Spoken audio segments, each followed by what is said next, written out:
CSAT word का meaning क्या सोच रहे हो आप लोग? सीसेट वर्ड सुनकर क्या फीलिंग आ रही है? आखिर यूपीएससी ने सीसेट क्यों लाया होगा? वाई? इसके पीछे क्या लॉजिक रहा होगा कि मैं बच्चों को प्री में सीसेट के द्वारा ही जज कर पाऊं कि वो आईएएस लायक है भी या नहीं? इसके पीछे क्या लॉजिक रहा होगा? कभी आपने सोचा? इसके पीछे एक वर्ड यही है कि उस बच्चों का जो मेंटल लेवल है, कौन सा लेवल? बौद्धिक लेवल। अब बात हुआ कि मेंटल लेवल को जज करने का तरीका क्या होगा? तो किसी भी व्यक्ति के मेंटल लेवल के जज करने के दो तीन तरीके ही हैं। नंबर वन, उनकी अंडरस्टैंडिंग, उनकी आखिर वो किसी बात को सुनकर क्या समझ पा रहा है।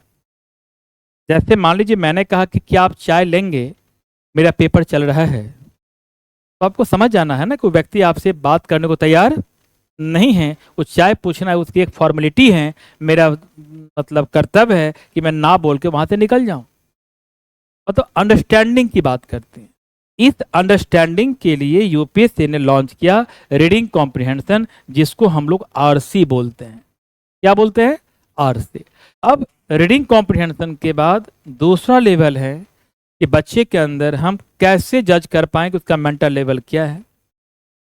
उसके लिए है न्यूमेरेसी। न्यूमेरेसी का मतलब नंबर। क्या बच्चे नंबर के बीच कुछ समझ रखते भी हैं या नहीं रखते हैं? मैंने 4 × 4 कहा तो क्या उसको मालूम है भी या नहीं? मैंने कहा कि 100 रुपये के आम को 20 रुपये प्रॉफिट पर बेचना है तो उसका सेलिंग प्राइस क्या होगा? तो क्या वह मैथमेटिक्स के द्वारा अंडरस्टैंडिंग है या नहीं? इसके लिए वर्ड किया यूज यूपीएससी ने, बेसिक न्यूमेरेसी। क्या वर्ड किया? Basic numeracy. और बेसिक न्यूमेरेसी के बाद एक पार्ट होता है डीआई। क्या पार्ट है? डीआई। डीआई का मतलब हो गया डेटा इंटरप्रिटेशन। अंडरस्टैंडिंग के बाद जो पढ़ना होता है वो पढ़ना होता है जीएमए। जीएमए का मतलब हो गया जनरल मेंटल एबिलिटी, इसको रीजनिंग कहते हैं आप लोग। और जब आपके अंदर मेंटल एबिलिटी का बढ़ावा हो जाएगा तो फिर अब आपको लेना है डिसीजन।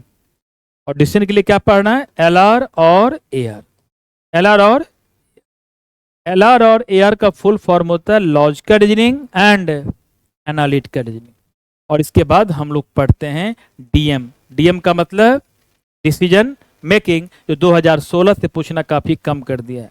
पर मैं फिर से बता दूं मेरे प्यारे सभी छात्र, इसका वेटेज फिर बढ़ने वाला है।